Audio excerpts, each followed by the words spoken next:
दशहरा किछि दिन रहिला किंतु एपर्यंत कटक सहर में शेष हो पारुना रास्ता मरामती कार्य पाखापाखि 60 भाग अधिक रास्ता काम बाकी रही खाल ढीप हो पड़ रही रास्ता। मेयर कहते वर्षा पाई कार्य बंद रखिछु सेपटे हाइकोर्ट को नियम केते पालन होउछि ताहा जल जल करी देखा जाउछि। प्रतिवर्ष दशहरा पूर्व 52 बजार 53 गली रास्ता मरामती कार्य शेष हो जाए किंतु चलित वर्ष दुर्गा पूजा पूर्व 60% रास्ता मरामती कार्य शेष होउनि जहाकु नै असंतोष प्रकाश करछन्ति कटक सहरवासी।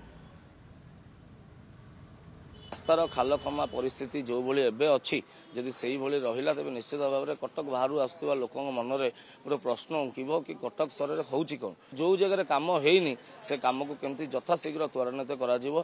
युद्धकालीन भितर से कमर तदारख कर आवश्यकता अच्छी। ड्रेन और रास्ता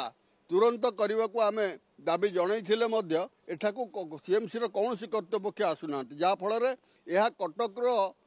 एक जलबंदी एरिया भाव में बर्तमान विख्यात हो सारा टीएमसी यथाशीघ्र जदि पदक्षेप ग्रहण न करे आम आंदोलन पंथा को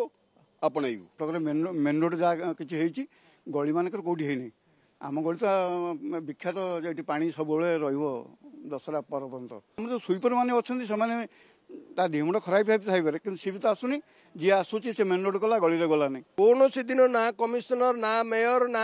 कौन जेई कि असिस्टेंट इंजीनियर